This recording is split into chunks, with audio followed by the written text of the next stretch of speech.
Well, the 3 games, we've certainly seen a variety of personnel from Auburn offensively at various positions between running back, where Peyton Barber certainly took over the load. The first 2 games, you saw a lot more people at LSU in the backfield for Auburn.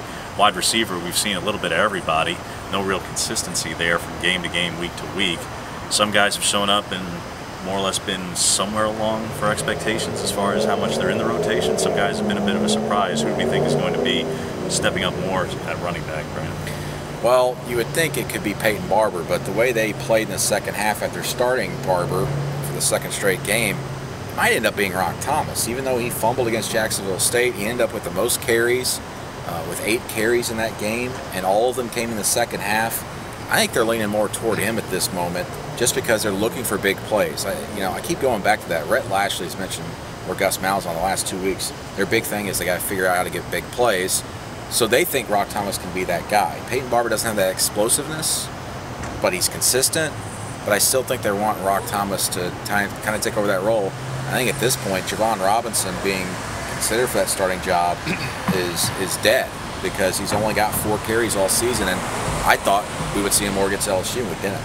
No, we saw a lot more of Kerryon Johnson, Wes, and he is certainly another guy who's dynamic and could be that home run kind of running back as well. And we saw him in the passing game as well, a couple of receptions. Yeah, I mean, he's a very versatile player. Obviously, won the Mr. Football Award at Madison Academy.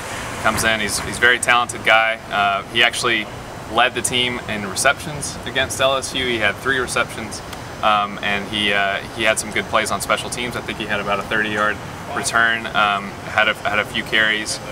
So yeah, I mean, Kerryon is a guy that can do a lot of different things, and I think after seeing him a little bit in the Jacksonville State game, he had a nice run in overtime, and then a little bit more in LSU. I think as the season goes on, that we're definitely going to be seeing more of Kerryon Johnson. And certainly receiver, it's been a mix, because on one hand you see Ricardo Lewis. Obviously he was going to be a contributor. He had 10 receptions against Jack State, I believe only 1 against LSU.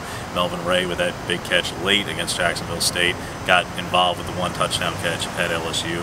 Nikhil Williams has been massively underperforming statistically speaking. He hasn't been targeted a ton.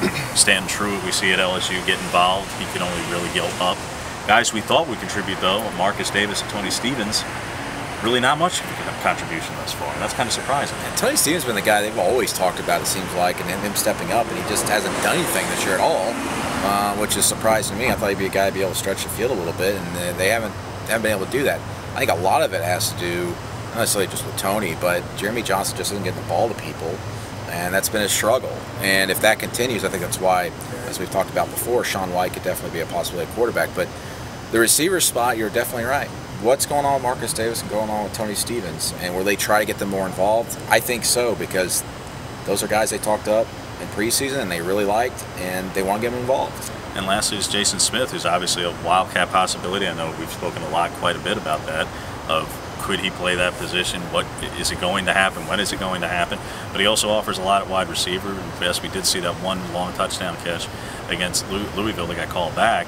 He offers something there, and clearly he's going to be a contributor. Ultimately, as Rhett Lashley and Gus Malzahn have said, is that if the offense is clicking, all these guys are going to contribute in some fashion, whether it be a running back or a wide receiver. All of them, if the offense is going well, all of them contribute and do more. When things are going as they are right now, though, very few people are contributing consistently, and we have a lot of questions as to who's going to be contributing going forward.